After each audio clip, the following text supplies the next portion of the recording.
Que le Seigneur vous bénisse, que la grâce de Dieu soit sur vous. Bien-aimés en Christ, nous allons voir la deuxième partie du thème, les conséquences d'une bénédiction ratée. Les conséquences d'une bénédiction ratée. Ici, il s'agit de Jacob. Jacob qui a reçu la bénédiction de son grand frère. Et cela est dû à une manœuvre de sa mère. Pourquoi? Parce que lorsque nous avons vu précédemment, Isaac devait mourir, devait bénir son fils aîné d'une bénédiction de son âme. La Bible déclare que la personne qui devait être bénie devait être selon Isaac, Ésaü le fils aîné. Mais malheureusement, Ésaü a vendu son droit d'aînesse par un mais, et aussi autre facteur qui a fait que Ésaü n'a pas eu la prééminence, n'a pas eu l'héritage de son père, de la bénédiction de son âme. Cela est dit que Ésaü a cherché des femmes païennes, des femmes étrangères, ce qui était mal apprécié de son père et de sa mère. C'était un dégoût pour eux. Et puisque, selon la révélation de Dieu, quand Rebecca était enceinte, Rebecca a constitué Dieu, puisque dans son ventre, il y avait des coups de pied, des poings, des coups dans son ventre. Et elle s'est posé la question, qu'est-ce qui se passe, puisque ces coups étaient fréquents dans son ventre.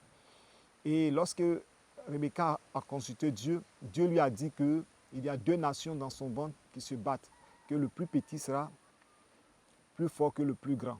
C'est ainsi qu'à la naissance, Jacob est venu le second, et Ésaü étant le premier, Jacob a attrapé le talon de son frère. Donc le combat a commencé depuis le sein de leur mère.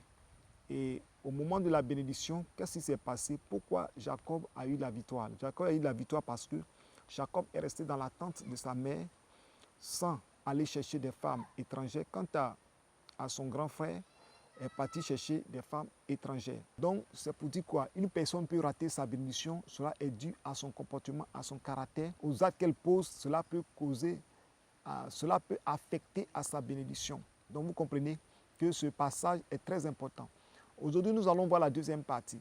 Comment le plan s'est déroulé? Lorsque nous lisons dans Genèse 27, nous allons comprendre comment Jacob a pris la bénédiction de son grand frère. C'est ce que nous allons voir, selon Genèse chapitre 27. Dans Genèse chapitre 27, nous voyons bien que ici,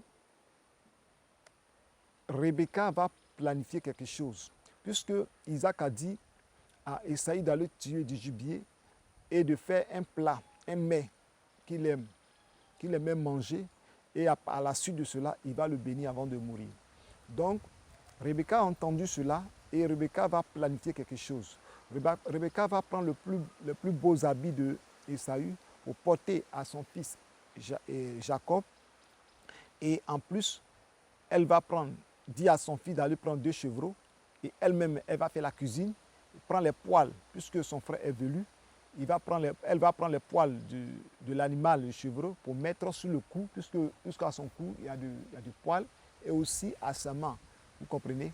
Donc, voilà le plan qu'elle a fait. Et Jacob va lui dire quelque chose. Mais si je m'en vais et que mon père découvre que c'est du mensonge, je vais prendre la malédiction. Et qu'est-ce que Rebecca va lui dire? Rebecca va lui dire que cette malédiction retombe sur ma vie, sur ma tête. Vous voyez que la malédiction des parents peut retomber sur nous, ou peut retomber sur les générations. Souvent, quand on fait la délivrance pour dire brisons la malédiction, brisons les liens, les gens pensent que c'est de l'amusement. Une malédiction peut partir de génération en génération. Et lorsque nous lisons la parole, nous comprenons bien que l'enfant est venu, il a fait tel que sa mère lui a dit. Il a écouté la voix de sa mère. Et la mère va faire le plat et il va se présenter devant son père, qui ne voyait plus, maintenant qui était aveugle, et va se présenter. Nous lisons le verset 18. Il vint vers son père et dit, « Mon père ». Et Isaac dit, « Mais voici, qui es-tu, mon fils ?» Jacob répondit à son père, « Je suis Ésaü, ton fils aîné. J'ai fait ce que tu m'avais dit. Lève-toi, je te prie, assieds-toi et mange de mon gibier, afin que ton âme me bénisse. » Vous voyez, c'est une bénédiction qui vient de l'âme.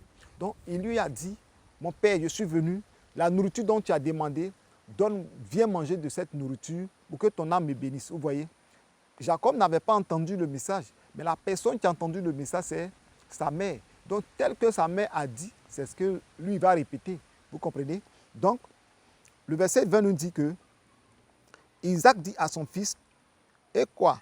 Tu en as déjà trouvé mon fils? » Et Jacob répondit, « C'est que l'Éternel, ton Dieu, l'a fait venir devant moi. » Vous voyez que Jacob va utiliser des termes. Et là, Jacob se trouvait dans une situation un peu compliquée. Puisque, du coup, l'enfant est parti, son grand frère est parti, à peine 30 minutes, et on lui présente une nourriture.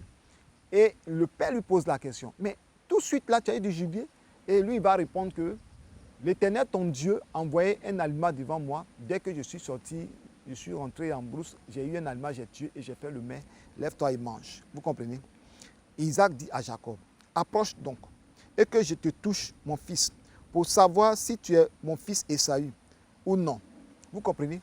Et du coup, Isaac, il y a un doute dans son cœur. Il dit, mais il faut t'approcher, je vais voir vraiment si c'est toi. Jacob s'approcha d'Isaac, son père, qui le toucha et dit, la voix est la voix de Jacob, mais les mains sont les mains d'Ésaü. Vous voyez, la voix est la voix de Jacob, mais les mains sont les mains d'Ésaü. C'est très fort. Vous comprenez? Quelqu'un arrive et présente un mets et dit, laisse-moi te toucher. Le monsieur touche avec les yeux fermés et il dit, c'est la voix de Jacob, mais les mains sont les mains d'Ésaü. Vous comprenez? Et du coup, le monsieur est un peu dans une confusion. Il ne le reconnut pas parce que ses mains étaient velues comme les mains d'Ésaü, son frère, et il le bénit. Vous voyez? Donc, quand il est arrivé là, il a constaté que les mains étaient velues. Mais la voix, c'est la voix de Jacob. Mais il n'a pas reconnu. Et il va libérer des bénédictions sur Jacob. Il libère des bénédictions sur Jacob. Et il dit, c'est toi qui es mon fils, Ésaü. Et Jacob répondit, c'est moi. Vous voyez, c'est du pur mensonge. Il dit, c'est moi. Et Isaac dit, c'est moi et que je mange du gibier de mon fils, afin que mon âme te bénisse. Jacob le servit et il mangea. Il lui apporta aussi du vin et il but. Vous voyez, Jacob va aller encore plus loin. Donc Jacob va servir la nourriture de sa mère. Sa mère qui a préparé la nourriture. Il va servir, il va manger. Et Jacob va aller chercher encore du vin pour donner à son père. Et son père va boire du vin. Et quand il va boire le vin, alors Isaac, son père, lui dit, approche donc et baise-moi, mon fils. Jacob s'approcha et le baisa. Isaac sentit l'odeur de ses vêtements, puis il le bénit et dit, voici l'odeur de mon fils est comme l'odeur d'un champ que l'Éternel a béni. Quand il a mangé le mets, il lui a dit, ok mon fils, j'ai bien mangé, j'ai bien bu, approche-toi et baise-moi. Et quand il a commencé à donner un baiser à son père, et le père a senti, il a senti l'habit d'un chasseur, il a senti l'odeur d'un chasseur, il a senti l'odeur d'un guerrier. C'était une joie qui animait son cœur, une paix intérieure.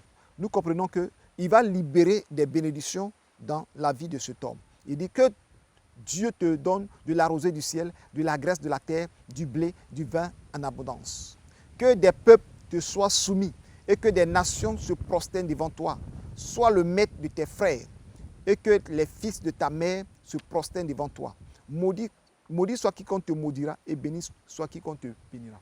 Regardez, il vient de donner une bénédiction grande, une grande bénédiction à son fils, le cadet.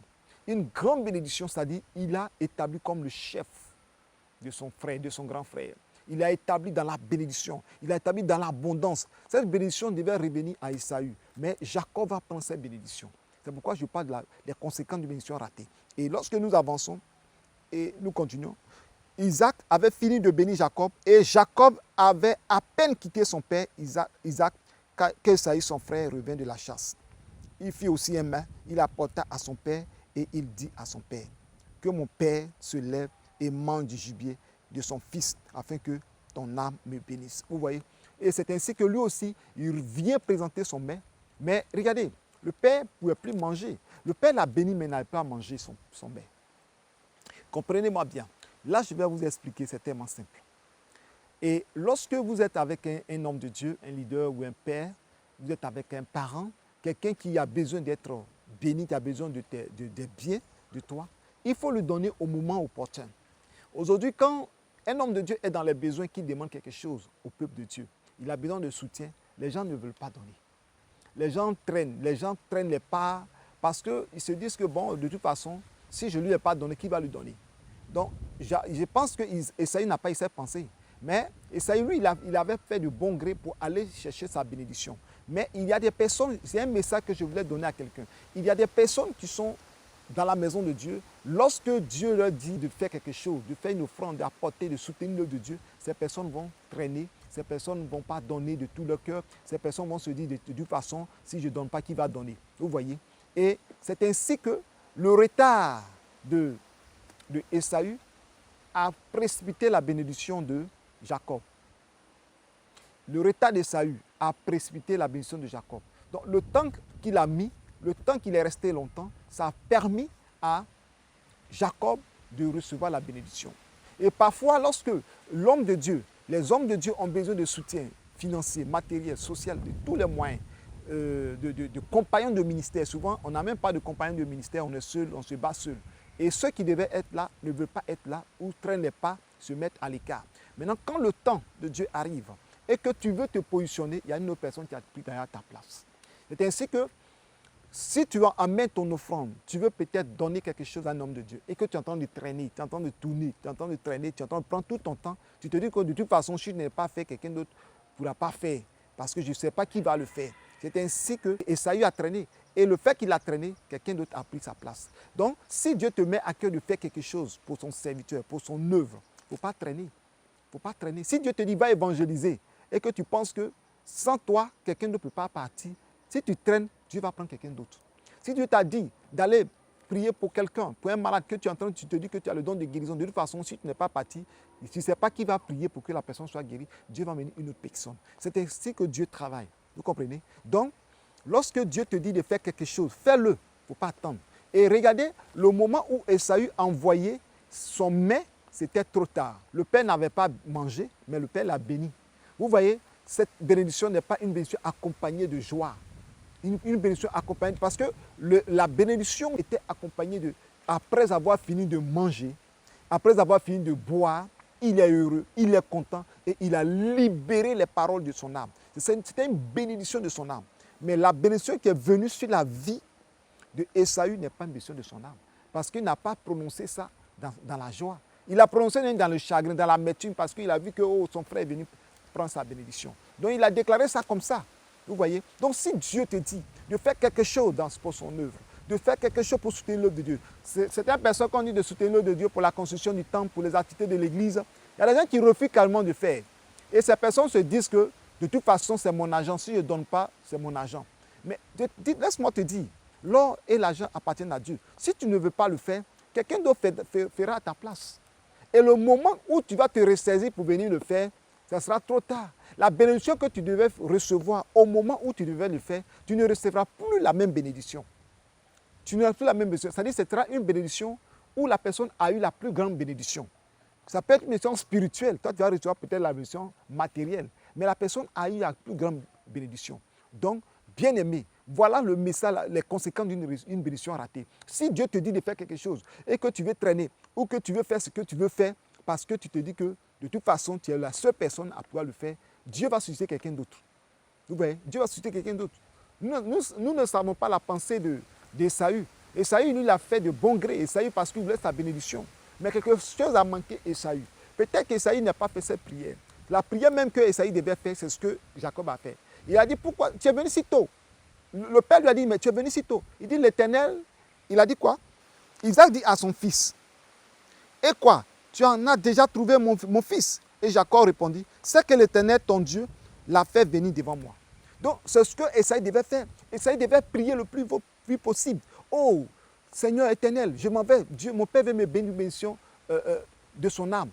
Trouve-moi du gibier le plus vite possible. Fais rapidement pour que je trouve du gibier. C'est ainsi qu'il devait faire cette prière. Il n'a pas fait cette prière. Il a eu confiance en lui. Il est parti tourner. Il a pris sa propre force. Au moment où il était venu, c'était trop tard. Mais s'il avait fait cette prière, ce sera peut-être une coïncidence. Vous comprenez? Donc, les conséquences d'une bénédiction ratée. Et lorsqu'il a raté cette bénédiction, le Père va lui dire que ton frère a pris ta bénédiction. Et il va commencer à crier, avec amertume. Il dit, mais c'est quoi? Il a crié devant son père. Il dit, mais ça fait la deuxième fois. Il a pris mon droit d'aînesse. Et encore, il vient d'enlever ma bénédiction. Vous voyez, c'est ce qui a fait mal à l'enfant. Et lorsque nous lisons le verset 34, lorsque Esaü entendit les paroles de son père, il poussa de forts cris, plein d'amertume, et il dit à son père, bénis-moi aussi mon père. Vous voyez, c'est maintenant, il dit, bénis-moi. Mais vous voyez, la parole esprit, la parole éternelle. Le père libère une parole de son âme. Il a libéré une bénédiction de son âme. Et Esaü va crier, bénis-moi, oh papa, bénis-moi aussi, père, bénis-moi. Il a crié. Vous voyez. Et Isaac dit, ton frère est venu avec ruse et il a enlevé ta bénédiction. Et ton frère est venu, il a pris ce que je dois te donner. Vous voyez. Esaü dit, est-ce parce qu'on l'a appelé du nom de Jacob qu'il m'a supplanté 2 fois? Il a enlevé mon droit d'aînesse et voici maintenant, il vient d'enlever ma bénédiction. Vous voyez la conséquence d'une bénédiction ratée. Il a négligé son droit d'aînesse. Il a traîné quelque part. Il n'a pas été vigilant dans ce qu'il veut devenir. Il a enlevé, son frère a enlevé sa bénédiction. Cela est dû à ce que son père et sa mère ont eu le dégoût de ce qu'il a cherché des femmes étrangères. Et lorsque nous lisons toujours, il dit, n'as-tu point réservé de bénédiction pour moi? Vous voyez, il sait que le Père a donné tout. Mais est-ce qu'il n'y a pas un peu pour moi? Est-ce que tu n'as pas réservé quelque chose, une bénédiction pour moi? Mais le Père n'avait pas réservé de bénédiction. Le Père a réservé une bénédiction pour toi parce que c'est toi qui devais l'héritier. Tu devais le fils aîné. Mais tu n'as pas su gérer, tu n'as pas su avoir le temps. Bien aimé, c'est un message qui fait mal, qui touche le cœur, qui brise le cœur. C'est vrai, lorsque nous voyons le comportement d'Esaü, ça fait mal. On peut dire que non, Esaü a raté la bénédiction. Mais de nos jours, ça arrive dans nos ministères. De nos jours, dans le corps de Christ. Il y a des personnes qui viennent supplanter la bénédiction des autres, qui viennent supplanter la grâce des autres. Il ne faut pas jouer avec le ministère. Vous savez, nous sommes dans un temps où on ne doit plus jouer. Les gens sont devenus des gens méchants, mauvais, cruels. Il peut même venir t'éliminer, t'empoisonner parce qu'il y a la grâce de Dieu sur ta vie. Il peut même détruire le ministère que tu es en train de faire. Il peut même diviser les âmes. Ils ont ces pensées négatives pour le faire. Mais Jacob n'avait pas ces pensées. Jacob savait que Dieu l'a appelé à être à la tête. Et c'est ce qu'il a reçu de sa mère. Et lorsque nous lisons le verset 37, Isaac répondit et dit à Esaü, voici, je l'ai établi ton maître et je l'ai donné tous ses frères pour serviteurs. Je l'ai pourvu de blé et de vin. Que puis-je donc faire pour toi, mon fils?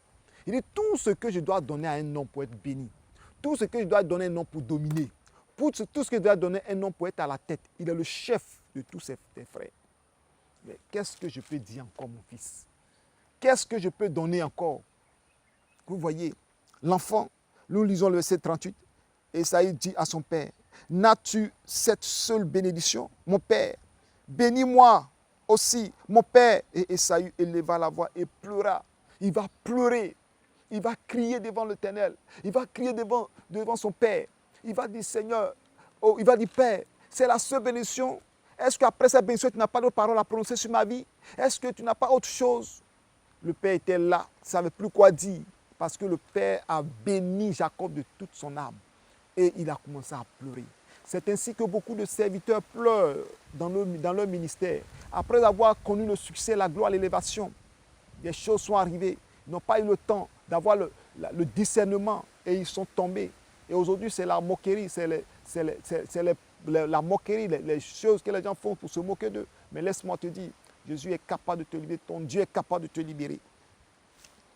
Et le Père va maintenant parler béni, mais une bénédiction arrangée. C'est-à-dire faire quelque chose d'arrangé parce que ce qui est déjà libéré est déjà libéré. Il dit, ta demeure sera privée de la graisse de la terre. Vous voyez, la graisse de la terre. C'est-à-dire, ta demeure, tu n'auras pas cette gloire de la rosée du ciel. D'en haut, tu vivras de ton épée. Tu seras toujours chasseur. Et ce que tu vas vivre de ton épée. Tu es un guerrier. Et tu seras asservi à ton frère. Mais en errant librement, ça et là, tu briseras son joug de dessus ton cou. Tu seras asservi à ton frère. Mais tu ne seras pas son esclave. Mais tu seras libre. Mais le fardeau qui est sur ton cou sera brisé. Vous comprenez? Et Esaü conçut de la haine contre Esaü construit de la haine contre Jacob à cause de la bénédiction dont son père l'avait béni. Et Esaü disait en son cœur, les jours du deuil de mon père vont approcher et je tuerai Jacob, mon frère. Vous voyez. Donc, Esaü a décidé de tuer son père et Esaü a décidé de tuer son frère cadet, Jacob, après la mort de son père. Et c'est ainsi qu'ils sont venus dire à Rebecca pour dire, ah, voilà la décision de Esaü. Après la mort de Isaac, il a décidé de le tuer parce qu'il ne peut pas supporter que son frère a supplanté, a enlevé sa bénédiction. Enlever d'abord son droit d'aînesse, enlever sa bénédiction. Bien aimé, c'est ainsi que Rebecca va prendre la décision de dire à son fils d'aller vers son frère Laban. C'est là-bas qu'il est parti. Et par la grâce de Dieu, il s'est marié là-bas, il a eu des enfants. Bien aimé, la bénédiction peut être ratée. Une bénédiction ratée peut créer beaucoup de choses dans ta vie, peut créer beaucoup de choses dans tes programmes, dans tes activités, dans la vie de tes enfants. Ça peut agir sur ton entreprise, ça peut agir sur ton ministère, ça peut agir sur tes projets et ça peut faire que tu peux même mourir misérable. Mais Dieu soit béni. Jacob a été béni, Isaac a béni néanmoins Esaü, son grand frère, qui avait perdu son droit d'aînesse. Que le Seigneur vous bénisse, que sa grâce soit sur vous. Shalom.